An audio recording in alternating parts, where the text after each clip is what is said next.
வரவேற்பறை நிகழ்ச்சிக்கு உங்களை வரவேற்பது நான் உங்கள் ஐஸ்வர்யா மற்றும் உங்கள் தினேஷ். கணிதம் அப்படின்னு சொன்னாலே எல்லாரும் சொல்கிற விஷயம் என்ன அப்படின்னு பார்த்தீங்கன்னா அது ரொம்ப ஒரு கஷ்டமான சப்ஜெக்ட் இருந்தாங்க. ஆனால் இன்றைக்கி நம்ம பார்க்க போகிற விருந்தினர் என்ன சொல்கிறாருன்னா அது என்னன்னு புரிஞ்சிருச்சுன்னா அதை விட ஒரு ஈஸியான சப்ஜெக்ட் இல்லவே இல்லை அப்படின்னு தாங்க சொல்கிறாரு. அது மட்டும் இல்லாமல் எல்லாருக்கும் கணிதம் அப்படின்னா அது ஒரு சப்ஜெக்ட்னு மட்டும்தான் தெரியும். ஆனால் இவர் என்ன சொல்கிறாரு, அது ஒரு யூனிவர்சல் லாங்குவேஜ் அப்படின்னு தாங்க சொல்கிறாரு. ஸோ இன்னைக்கு நம்ம மீட் பண்ண போகிற கெஸ்ட் எண்ணங்களில் எண்களை கொண்ட மேத்தமேட்டிஷியன் ஆர் சிவராமன் அவர்கள் தான். வாங்க நிகழ்ச்சிக்கு போகலாம். வணக்கம் சார். எப்படி இருக்கீங்க? நல்லா இருக்கேங்க. அதாவது நான் முன்னாடியே சொன்ன மாதிரி அந்த கணக்கு அப்படின்னாலே அது ரொம்ப கஷ்டம். ஐயோ எனக்கு வரவே வராது. அதாவது ஒரு 10 ஸ்டூடெண்ட் இருந்தாங்கன்னா அதை ஒருத்தர் 2 பேர் தான் பார்த்தீங்கன்னா நல்லா கணக்கு போடுறவங்களா இருப்பாங்க. ஸோ அந்த கஷ்டமான சப்ஜெக்டை நீங்கள் உள்ளே போய் ரிசர்ச் பண்ணி அதுக்காக நிறைய புக்ஸ் எல்லாம் எழுதணும்னா அது சாதாரண விஷயம் கிடையாது. உங்களுக்குள்ளேயே அது ஒரு இன்பில்ட் டேலண்ட் இருந்தால் தான் வந்திருக்கும். ஸோ இது எப்படி ஸ்டார்ட் பண்ணி உங்களை பயன்படுத்து?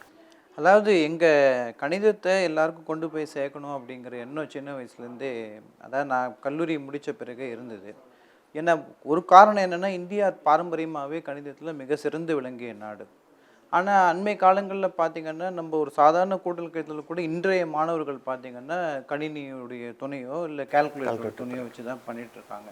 இதெல்லாம் ஆசிரியராக நான் பார்க்கும்போது இந்த பிரச்சனைகளை களையணும் அப்படிங்கிற இதில் என்னுடைய பழைய மாணவர்கள், நான் சொல்லிக் கொடுத்த அரசு பள்ளி மாநகராட்சி பள்ளி மாணவர்கள்லாம் ஒன்றா கூடி நாங்கள் ஒரு முடிவு எடுத்தோம், இந்த மாதிரி ஏதாவது பண்ணலாம் அப்படின்னு. தனிப்பட்ட முறையில் செய்கிறத விட கூட்டு முயற்சியோடு செஞ்சால் பலன் அதிகமாக இருக்கும் அப்படிங்கிறதுனால, ரெண்டாவது எனக்கு அப்புறமும் இந்த பணிகள் எல்லோரும் செய்யணும் அப்படிங்கிற ஒரு எண்ணத்தினாலேயும் பை கணித மன்றம் அப்படிங்கிற அமைப்பை நாங்கள் ஆரம்பித்தோம். இந்த அமைப்புடைய முக்கியமான குறிக்கோள் என்னென்னா, இந்த கணிதத்தை விரும்பி படிக்கிறதுக்கு உள்ள வழிகளை செய்யணும் அப்படிங்கிறது. அதாவது அது மதிப்பீடு பெறக்கூடிய ஒரு பாடமாக கருதாமல் கணிதத்தை ஒரு அனுபவமாக பெறணும். சும்மா ஒரு அது எல்லாருமே பரீட்சைக்கு போகும்போது மேக்ஸ் எக்ஸாம் அப்படின்னாக்க 100க்கு 100 வாங்கிட்டியா அப்படிங்கிற ஒரு கான்செப்ட் தான் கேட்குறாங்க. இல்லை 100க்கு 100 வாங்கிடுவியா அப்படின்னு கேட்பாங்க. ஏன் 90 வாங்கக்கூடாதா அப்படிங்கிற என்னுடைய கேள்வி. நான் அடிக்கடி பேசும்போது சொல்கிறது உண்டு, ராமானுஜனே 150க்கு 85 மதிப்பெண்கள் தான் எடுத்தார். அதனால் அவருடைய கிரேட்னஸ் ஒன்றும் பாதிக்கப்படல. என்னை பொறுத்த வரைக்கும் மதிப்பெண்கள் நம்ம அடுத்த நிலைக்கு போகக்கூடிய ஒரு நுழைவுச்சீட்டு தானே தவிர அதுவே நம்ம வாழ்க்கையாகிடாது. நம்ம அதை புரிஞ்சுக்கிட்டு நம்ம அதை செய்யணும் அப்படிங்கிறது தான் என்னுடைய இது. இந்த பயணம் ஆரம்பித்தது இந்த பை கணித மன்றத்துடைய துவக்கத்துலேருந்து தான். ஆனால் அதுக்கு முன்னாடி அந்த எண்ணம் இருந்தது, பட் அதுக்கு வலுவு சேர்த்தது இந்த அமைப்பு மூலமாக தான் அது பண்ணிடணும். Okay sir. ஸோ இப்போ நிறைய சப்ஜெக்ட்ஸ் இருக்குது சார், ஃபிசிக்ஸ் இருக்குது, கெமிஸ்ட்ரி இருக்குது. பட் நீங்கள் எதனால் மேக்ஸ் சூஸ் பண்ணீங்க அண்ட் அதோட இன்ஸ்பிரேஷன் என்னவாக இருந்தது? இல்லை, நான் மேக்ஸ் சூஸ் பண்ணலை. உண்மையை சொல்லணும்னா நான் கெமிஸ்ட்ரி தான் ஆப் பண்ணினேன் என்னுடைய சின்ன காலேஜில். ஆமாம், என்னுடைய யூஜி சேரும்போது, பிஎஸ்சி சேரும்போது. ஆனால் நான் சொன்ன மாதிரி அது எதிர்பாராத கிடைத்த வாய்ப்பு தான் எனக்கு சொல்லணும். அது கடவுளே அருள் புரிந்தது தான். இன்றைக்கி நான் இவ்வளோ செய்வேன்னு நான் அன்றைக்கி நினச்சி பார்க்கல, உண்மையை சொல்லணும், அப்படி பண்ணலை. ஆனால் அதை அந்த வாய்ப்பை நான் தவற விடலை. உதாரணத்துக்கு நான் படித்த சின்ன வயசுலேயே எனக்கு அரசு உத்தியோகம் கிடைச்சிடுச்சு. நான் 25 வயசு இருக்கும்போதே எனக்கு அரசு வேலை கிடைச்சிடுச்சு கல்லூரியில். சாதாரணமாக பார்த்திங்கன்னா நம்ம மட்டும் போகிறோம் அப்படின்னு எல்லோரும் இருப்பாங்க. ஆனால் நான் அப்படி இல்லாமல் எனக்கு பிறகும் இந்த விஷயங்கள்லாம் நடக்கணும், எல்லாருக்கும் நம்ம சொல்லிக் கொடுக்கணும் அப்படின்னு அடிக்கடி நான் என்ன பண்ணுவேன்னா, இந்த பக்கத்தில் இருக்கக்கூடிய அந்த சமுதாய அமைப்புகளுக்கெல்லாம் போய் ஃப்ரீயாக கிளாஸ் எடுப்பேன். அதாவது நான் சொன்ன மாதிரி மதிப்பெண்களுக்காக மட்டும் இல்லாமல் குழந்தைங்க விரும்பி படிக்கணும். எங்கிட்ட படித்தவர்கள் 100க்கு 100 வாங்கலைனாலும் அன்றைக்கி பின்னாடி பிற்காலத்தில் அவங்க, சார் நான் பெருமைப்படுறேன் சார், இன்றைக்கி ஆசிரியர்களாக நிறைய பேர் இன்றைக்கி வந்திருக்காங்க, நான் சொல்லிக் கொடுத்த கருத்துக்கள் இன்றைக்கி அவங்க துணையாக இருக்குதுன்னு சொல்கிறத நான் கேட்டிருக்கேன். நிறைய பேர் அதை பதிவு பண்ணியிருக்காங்க. எனக்கு அதுதான் ரொம்ப பெருமையான விஷயம். ஏன்னா அப்படி பண்ணும்போது தான் கணிதத்தின் தரம் நம்மளுக்கு புரியும். என்னை பொறுத்த வரைக்கும் இந்த உலகத்தில் இருக்கிற நிறைய விஷயங்களை கணிதத்துடைய ஆற்றலை வச்சு நம்ம புரிஞ்சுக்கலாம். அப்போ அந்த சார் சொன்ன மாதிரி யூனிவர்சல் லாங்குவேஜ்னு டிஸ்கிரைப் பண்ணுவோம் நம்ம. இப்போ அந்த யூனிவர்சல் லாங்குவேஜை நம்ம முழு தன்மையை நம்ம அதுக்கு பாடநிலைக்கு மேற்பட்டு போய் பார்த்தா தான் அது புரியும். ஓகே, அதுக்காக தான் அது மாதிரி பண்ணுறது. சரி, அதாவது சார் இப்போது நம்ம மேக்ஸ் படிச்சிருக்கோம் அப்படின்னு பார்த்தீங்கன்னா, ஸோ வாழ்க்கையில் உனக்கு எங்கே அது யூஸ் ஆக போகுது? மேக்ஸ் படிச்சிருக்க ஒரு மார்க் வாங்கிட்டேன்னு தான் எல்லாரும் சொல்கிறாங்க. ஆனால் மேக்ஸ் பார்த்திங்கன்னா நமக்கு தெரியாமல் நம்ம வாழ்க்கையில் செய்கிற ஒவ்வொரு அசைவுகளிலும் மேக்ஸ் இருக்குது. நிச்சயமாக. ஸோ அந்த மாதிரி என்னென்ன அசைவுகளில் மேக்ஸ் ரொம்பவே பங்காற்றிட்டு இருக்கு சார்? இல்லை, ரொம்ப நெருங்கிய சொன்னால் இயற்கையில் நிறைய கணிதம் இருக்குது. நிறைய விஷயங்களில் நம்ம உதாரணத்துக்கு பழைய காலத்தில் பார்த்திங்கன்னா இந்த பிரமிடோட இதை எல்லாம் எண்ணினது முக்கோணவியலுடைய அந்த இதை வச்சு தான் சொன்னாங்க. அதாவது ஒரு மரத்தின் உயரத்தை கண்டுபிடிக்கணும், ஒரு டவருடைய உயரத்தை, அன்றைக்கி பெரிய பெரிய மலைகள் உயரத்தை எப்படி கண்டுபிடிச்சாங்க, பிரமிடோட உயரத்தை கண்டுபிடிச்சது பார்த்திங்கன்னா நிழல் ஒரு குறிப்பிட்ட நேரத்தில் அதோட நிழலும் அந்த உயரமும் சமமாக இருக்கும். கிட்டத்தட்ட 45 டிகிரி வரும்போது அந்த நேரத்தை குறிச்சிக்கிட்டு அந்த நிழலோட இதை வச்சு இந்த முக்கோணவியல் பண்பை வச்சு கண்டுபிடிச்சிட்டாங்க. இது சம விகிதத்தில் இருக்கும் அப்படிங்கிற முக்கோணவியல் பண்பு மூலமாக கண்டுபிடிச்சாங்க. இந்த மாதிரி நம்ம முன்னோர்கள் பல நேரங்களில் பார்த்திங்கன்னா அறிவியல் பூர்வமாக நிறைய சிந்திச்சிருக்காங்க. ஆனால் அவங்களுக்கு மேபி இந்த கான்செப்ட் தான் யூஸ் பண்ணியிருக்கோங்கிற சிந்தனை இருந்திருக்காமல் போயிருக்கும். ஆனால் அவங்க அதிகமாக வடிவியல் கோட்பாடுகளையோ அல்லது எண்ணியல் கோட்பாடுகளையோ அதிகமாக யூஸ் பண்ணியிருக்காங்க. உதாரணத்துக்கு நம்ம பழந்தமிழர்கள் பார்த்திங்கன்னா அரைக்காணி, முக்காணி, நாலுமா அந்த மாதிரி பின்னங் குறியீடுகள்லாம் நிறைய பண்ணியிருக்காங்க. இன்றைக்கி இம்மி அப்படிங்கிற அளவு பார்த்திங்கன்னா 10,00,000 ஒரு பங்கு அது. அப்போ அந்த மாதிரி சின்ன சின்ன அளவு கூட சொல்லுவாங்க. இப்போ இம்மி அளவு கூட அவனுக்கு கொடுக்க மாட்டேன் அப்படின்னு சொல்கிறதுக்கு என்ன அர்த்தம்னா, ஒரு 10,00,000 ஒரு பங்கு கூட கொடுக்க மாட்டேன் அவனுக்கு அப்படிங்கிற மாதிரி அர்த்தமா. அப்போ அந்த அளவுக்கு எண்ணிக்கையை பற்றி நம்ம யோசித்த பாரம்பரியம் நம்மளுக்கு இருக்குது. நம்ம நிறைய விஷயங்கள் பார்த்திங்கன்னா நம்ம முன்னோடிகள் நிறைய இந்தியாவை பொறுத்த வரைக்கும் பல மாநிலங்களில் நிறைய பண்ணியிருக்காங்க. தமிழர்கள் மட்டும் அல்லாது இப்போ இவ்வளோ சிறந்த சிந்தனை உள்ள பெரிய நாடாக தான் நம்ம அதை பார்க்குறோம். கணிதத்தில் நம்ம வேரூன்றி வந்திருக்கோம். பாரம்பரியம் இன்றைக்கி நேற்று இல்லை, 2000-3000 வருடங்களுக்கு முன்னாடியே அது நம்மக்கிட்ட இருந்திருக்கு. என்னை பொறுத்த வரைக்கும் நான் அடிக்கடி சொல்லணும், நம்ம மரபணுலேயே கணிதம் இருக்குது அப்படின்னு தான் நான் சொல்லுவேன். ஸோ இப்போ பார்த்தீங்கன்னா சார், மேக்ஸ்னாலே எல்லாருக்குமே பயம்தான், ரொம்பவே பயந்தோடுவாங்க. ஐயோ மேக்ஸா எனக்கு வேணாம்ப்பா அப்படின்னு சொல்லிட்டு அதை ஆப்ஷனலாக விட்டுட்டு போகிறவங்களும் இருக்காங்க. ஸோ அந்த மாதிரி இருக்கிறவங்களோட நோக்கத்தை நீங்கள் எப்படி எடுத்துக்கிறீங்க அண்ட் அவங்களுக்கு என்ன சொல்ல விரும்புகிறீங்க? இல்லை, அதாவது பயப்படுறதுக்கு அடிப்படையான காரணத்தை நம்ம ஆராயணும். என்னை பொறுத்த வரைக்கும் சரியான முறையில் அதை கற்பித்தால் பயம் வர வேண்டிய அவசியம் இருக்காது. பொதுவாகவே நான் ஆசிரியர் பயிற்சி கூடங்களுக்கு போகும்போது அதுதான் நான் சொல்கிறது உண்டு.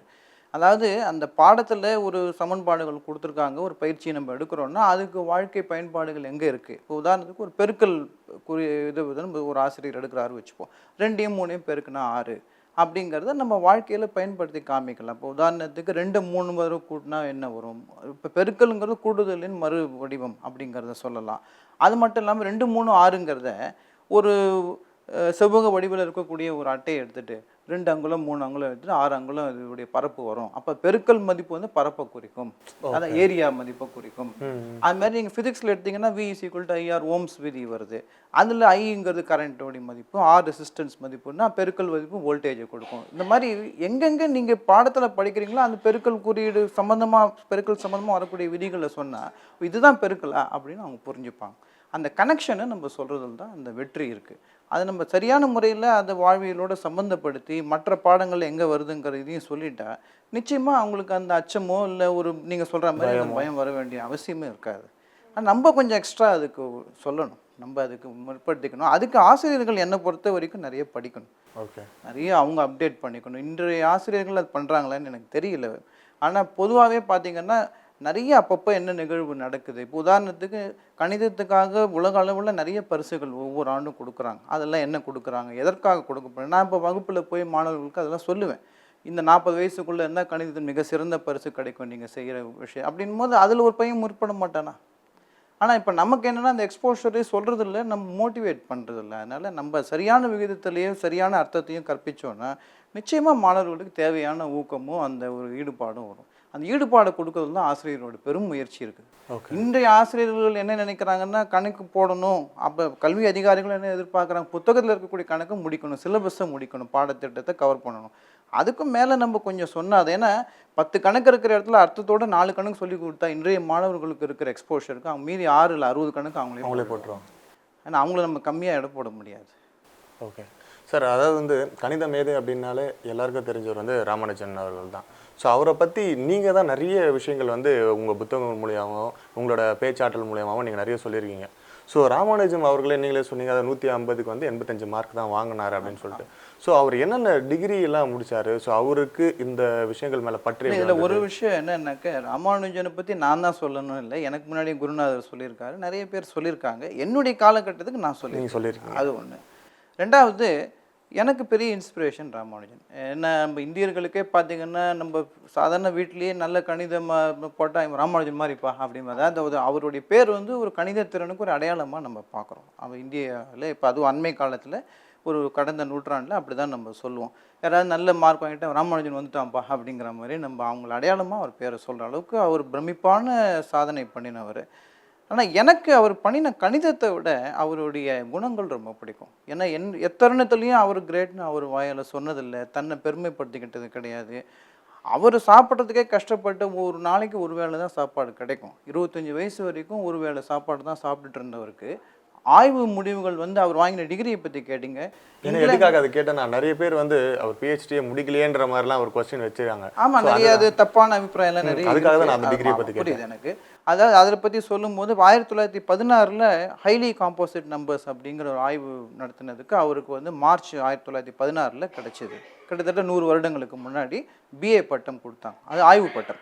அது பாருங்கள், இங்கிலாந்து மாதிரி நாட்டிலெல்லாம் அன்றைக்கே வந்து இப்போ இங்கே வந்து அவருக்கு பட்டம் வழங்கப்படாத காரணம் என்னென்னா, அவர் மற்ற பாடங்களில் எழுத முடியல, ஈடுபடலை. எல்லா பாடத்துலேயும் பாஸ் பண்ணினால்தாக்கா, தேர்ச்சி பெற்றால்தான் வந்து அடுத்த நிலைக்கு போக முடியுங்கிற இது இன்றைக்கும் இருக்குது. அன்றைக்கி இல்லை, அவர் காலத்தில் இல்லை, இப்போவும் அந்த நிலைமை தான் இருக்குது. இப்போ ஒரு +2 படிக்கிற மாணவர் இயற்பியலோ வேதியியலோ கணிதத்திலையோ மிக சிறந்த ஆற்றல் இருந்தாலும் மற்ற பாடங்களையும் நீங்கள் பாஸ் பண்ணணும், அப்படிங்கிற தேர்ச்சி பெற்றால் தான் போக முடியுங்கிற கட்டாயம் இன்றைக்கி இருக்குது. ஆனால் இங்கிலாந்து மாதிரி நாட்டில் அப்படி கிடையாது. இன்றைக்குமே அப்பவும் சரி இப்போவும் சரி, ஒரு குழந்தை வந்து நல்ல ஆற்றல் பெற்றிருந்தா, இதுதான் நான் அடிக்கடி சொல்லுவேன், நம்ம கல்வி அமைப்பு கொஞ்சம் ஃப்ளெக்சிபிளாக இருக்கலாம். அதாவது இந்த மாதிரி எக்ஸ்ட்ராடினரி பீப்புளுக்காவது நம்ம கொஞ்சம் வாய்ப்பு கொடுத்து அவங்களுடைய இதை கொஞ்சம் காப்பாற்றணும்னா இந்தியாவிலேயே பல நோபல் பரிசு கிடைக்க வாய்ப்பு இருக்குது. இன்றைக்கி இந்திய வம்சாவழி வாங்குறாங்கன்னு நம்ம பேப்பர்லேயோ இதில் ஊடகங்களில் நிறைய சொல்கிறோம். ஆனால் காரணம் என்ன, ஏன் வம்சாவழின்னு சொல்கிறோன்னா இங்கேருந்து போயிடுறாங்க ஃப்ரஸ்ட்ரேட் ஆகி. வாய்ப்புகள் இல்லை. அவங்களுடைய திறமையே முழுமையாக காமிக்கிறதுக்கு இங்கே ஏற்பாடு நம்ம செய்யலாம். அந்த ஏற்பாடு வெளிநாட்டில் செய்யறனால தான் இப்படி தான் ராமானுஜனுக்கும் ஆச்சு. கடவுள் புண்ணியத்தில் அவருக்கு ஹார்டி மாதிரி ஒரு மாமனிதர் கிடைச்சாரு ஹெல்ப் பண்ணுறதுக்கு. ஆனால் எல்லாருக்குமே ஹார்டி மாதிரி கிடைக்க மாட்டாங்க. இன்றைக்கி ராமானுஜன் மாதிரி எத்தனை மேதைகளுக்கு அறியப்படாமல் இருக்காங்களோ எனக்கு தெரியாது. உண்மையிலேயே அது நம்ம பெரிய இழப்பாக தான் நம்ம பார்க்கணும். ஆனால் ராமானுஜன் பொறுத்தவரைக்கும் 1916 பிஏ டிகிரி வாங்கினார். அப்புறம் அவருடைய மற்ற ஆராய்ச்சி கட்டுரைகளுக்காக 1918 அவருக்கு எஃப்ஆர்எஸ் பட்டம் வழங்கப்பட்டது. கணிதத்துறையில், இந்திய கணிதத்துறையில் வாங்கின முதல் கணித மேதை அவர் தான். இப்படி இன்னி வரைக்கும் எஃப்ஆர்எஸ் 5 நபர்களுக்கு தான் கொடுக்கப்பட்டிருக்கு. ரொம்ப குறைவான எண்ணிக்கை தான். எஃப்ஆர்எஸ்னா என்ன sir? Fellow of royal society அப்படிங்கிற பட்டம். அது மிகப்பெரிய சயின்டிஃபிக் ஹானர். அது ஒரு பெரிய அச்சீவ்மெண்ட் பண்ணின, சாதனை பண்ணின ஒரு அறிஞருக்கு தான் அது கொடுக்கப்படுவாங்க. இன்னி வரைக்கும் அது பெரிய ப்ரெஸ்டீஜியஸ், இன்னமும் கொடுத்துட்ருக்காங்க. இந்த எஃப்ஆர்எஸ் பட்டத்தை போய் சொல்லணும்னா 1663ஆம் ஆண்டுலேருந்து வழங்கப்பட்டது. நியூட்டனுக்கு முந்தைய காலம். நியூட்டன் எஃப்ஆர்எஸ் வாங்கியிருக்காரு. பெரிய இன்றைக்கி உலகத்தில் நம்ம பேச போகிற பெரிய அறிவியல் அறிஞர்கள் எஃப்ஆர்எஸ் வாங்கியிருக்காங்க. அது நம்ம ராமானுஜனும் ஒருத்தர். அது பெரிய பெருமை. இப்போ இந்த நீங்கள் கேட்ட இந்த ஆய்வு பட்டத்தை பற்றி பிஹெச்டின்னு சொல்லும்போது இன்றைக்கெல்லாம் ஒரு ரிசல்ட்டை நம்ம சும்மா சாதாரணமாக ஒரு சின்ன குறிப்பீடு கொடுத்தாலே, ஒரு ரிசல்ட்டை இம்ப்ரூவ் பண்ணினாலே, ஒரு இதை ஆட் பண்ணாலே பிஹெச்டின்னு சொல்லிக்கிறோம். நிறைய பேருக்கு அவங்க 2 ஆண்டுகள் கழிச்சு என்ன பண்ணாங்கன்னு ஞாபகம் இல்லை. ஏன்னா இன்னைக்கு கட்டாயத்தின் பேரில் தான் ஆராய்ச்சி நம்ம பண்ணுறோம். ஆனால் இவர் பண்ணினது 4000 ஃபார்முலாஸ் போட்டிருக்காரு. 1, 2 இல்லை. அவருடைய புத்தகங்கள், நோட்டு புத்தகங்கள் பார்த்தீங்கன்னா கிட்டத்தட்ட 4000 சூத்திரங்கள் கொடுத்துருக்காரு. அதில் ஒவ்வொரு சூத்திரமும் மிக அழகுத்தன்மையான இவருடைய சிந்தனையிலேருந்து உதித்தது. மற்ற இதை பார்த்து அவர் எழுதலை. அப்போ சொந்தமான இதில் ஒரு ஃபார்முலாவுக்கு ஒரு பிஹெச்டின்னு வச்சா கூட 4000 பிஹெச்டிஸ் கொடுக்க முடியாது யூனிவர்சிட்டியாலே. அதனால் அப்படி பார்த்து என்னை பொறுத்த வரைக்கும் நான் என்ன சொல்லுவேன்னா, இதெல்லாம் சாதாரண ஆளுங்களுக்கு தான் டிகிரி, பட்டம், இந்த அவார்ட்ஸ் எல்லாம். இவரை பொறுத்த வரைக்கும் மிகப்பெரிய மேதையில் இல்லை பெரிய ஞானி அளவில் இருக்கிறவங்களுக்குலாம் அதெல்லாம் நம்ம சொல்ல முடியாது. ரெண்டாவது, இந்த மாதிரி இது தான் 1920க்கு முன்னாடி பிஏ பட்டம் இவர் 16 வாங்கியிருக்காரு சொன்னேன். 1920க்கு முன்னாடி பிஏ பட்டம் வாங்கினவங்க இன்னைக்கு ஸ்டாண்டர்டுக்கு பிஹெச்டிக்கு ஈக்குவல் அப்படின்னு அறிவிச்சிருக்காங்க. அந்த இது இருக்குது எங்கிட்ட. ஓகே. ஸோ புத்தகங்கள்ல அதை வெளியிட்டிருக்கோம். அதனால் அந்த இதை பார்ப்போம். அவரும் பிஹெச்டி தான் சார். பட் என்னை பொறுத்த வரைக்கும் அது சின்ன ஹானர் தான். அதெல்லாம் அவருக்கு ஒரு இதுவே கிடையாது. எஃப்ஆர்எஸ்க்கு மேலே பெருசாக ஒன்றும் சொல்ல முடியாது. ஓகே. ஸோ இப்போ நிறைய ஸ்டூடெண்ட்ஸ் வந்து மேக்ஸ் வந்து ரொம்ப இன்ட்ரெஸ்டிங்காக எடுத்துகிட்டு இருக்காங்க. ஸோ அவங்கள வந்து இந்த மாதிரி ஒரு மேத்தமேட்டிஷியனாக இல்லை மேக்ஸில் வந்து ரொம்பவே எக்யூப்ட் ஆகிறதுக்கு அவங்க என்னென்ன பண்ணணும்? ஏன்னா உங்கள் புக்ஸ் எல்லாம் பார்த்தாலே தெரியுது நீங்கள் ரொம்பவே நிறைய ரீட் பண்ணுவீங்க. ஸோ அந்த மாதிரி ஏதாச்சும் சஜஸ்ட் பண்ணுவீங்க? இப்போ மேக்ஸ் புக்ஸ்னு சொல்லும்போது 2 விதம் இருக்குங்க. ஒன்று சப்ஜெக்ட் புக்ஸு. இப்போ நம்ம பாடத்திட்டத்துக்கு வெவ்வேறு அளவில் 10ஆம் வகுப்பு வரைக்கும் இருக்குது, 1ஆம் கிளாஸ்லேருந்து. அப்புறம் 11 இருக்குது, 12 இருக்குது, கல்லூரி நிலையில் இருக்குது, ஆய்வு நிலையில் இருக்குது. இப்போ நான் வச்சுருக்கிற பெரும்பாலான புத்தகங்கள் பார்த்திங்கன்னா, கணிதம்னா எப்படி வித்தியாசமாக சொல்லலாம். இப்போ நீங்கள் பைன்னு ஒரு நம்பர் சொன்னீங்கன்னா பைக்கே 3 புத்தகம் வச்சுருக்கேன். இப்போ கணிதம் இயற்கையில் எங்கே சம்மந்தப்பட்டிருக்குங்கிறதுக்குலாம் பாடத்திட்டத்தில் கிடையாது. அப்போ அந்த மாதிரி விஷயங்களுக்கெல்லாம் எனக்கு பெரிய சோர்ஸ் கைடு வந்து இந்த புத்தகங்கள் தான். அது வெளிநாட்டவர்கள் அது நல்ல ஆராய்ச்சி பண்ணி அற்புதமான புத்தகங்கள் எழுதியிருக்காங்க. எந்த அறிஞரை நீங்கள் கேட்டாலும் அவங்க இன்றைக்கி நல்ல நிலையில் வந்திருக்கிறது பெரிய சோர்ஸ், ஃபஸ்ட்டு சோர்ஸ் அவங்களுக்கு வந்து இந்த மாதிரி புத்தகங்கள் தான். அவங்களுக்கு அதை வச்சு தான் அடுத்த ஸ்டெப்பு எடுத்து வைக்க முடியும். அந்த மாதிரி தான் எனக்கும் ஆச்சு. நிறைய புத்தகங்கள் படித்து தான் இந்த விஷயத்தை தெரிஞ்சுக்கிட்டேன். இப்போ நான் என்னுடைய மாணவர்களுக்கும் அதான் சொல்கிறேன். எனக்கு ஒரு பெரிய மகிழ்ச்சி என்னென்னா, என் மூலமாக நாங்கள் செய்கிற விஷயங்களை பார்த்து இன்றைக்கி நிறைய ஆசிரியர்கள் என்னுடைய மாணவர்களாக இருந்தவங்க உருவாகியிருக்காங்க. இன்றைக்கும் அவங்களுக்கு சந்தேகம் தான் வந்து கேட்பாங்க. அவங்களுக்கும் நல்ல பேர் கிடைச்சதை பகிர்ந்துப்பாங்க அவங்க ஒர்க் பண்ணுற இடத்துல. அது எனக்கு ரொம்ப மகிழ்ச்சியை தரும். நம்ம பண்ணுற விஷயங்கள் மூலமாக ஆசிரியர்கள் உருவாகியிருக்காங்க அப்படிங்கிறத பார்க்கும்போது எனக்கு ஒரு பெரிய திருப்தி கிடைக்கும். Okay sir. So thank you so much. ஏன்னா இவ்வளோ நேரம் நிறைய விஷயங்கள் கணிதத்தை பற்றி எங்களுக்கு தெரியாதே சொன்னீங்க. ராமானுஜன் அவரை பற்றியும் வந்து நிறைய விஷயங்கள் என்னோட ஆசை எல்லாம் என்னன்னாக்கா, கணிதத்தை எல்லாரும் விரும்பி படித்து நம்ம இந்தியாவோட இழந்த பாரம்பரியத்தை நம்ம மீண்டும் பெறணும், நம்மளுடைய வாழ்க்கையை நம்ம ரசித்து வாழணும் அப்படிங்கிறது என்னோட ஆசை. அது இந்தியராக நம்ம பெருமையாக சேர்க்கணும். நம்ம நாட்டுக்கும் சரி, நம்ம இடத்துக்கும் சரி, நமக்கும் பர்சனலாக நம்ம சாதனை மூலமாக பெருமை தேடி தரணும் அப்படிங்கிறத என்னுடைய விருப்பம். கண்டிப்பாக சார். உங்களோட ஆசை நிறைவேற எங்களோட வாழ்த்துக்கள் சார். நன்றி. நன்றி. ஸோ ஓகே நேயர்களே, மேக்ஸ் ரொம்பவே ஒரு ஈஸியான விஷயம்னு தெரிஞ்சுட்டு இந்த எபிசோட் இன்னைக்கு இங்கே முடியுது. இதே மாதிரி சூப்பரான வேறொரு கெஸ்டுடன் வரவேற்பறை நிகழ்ச்சி தொடரும்.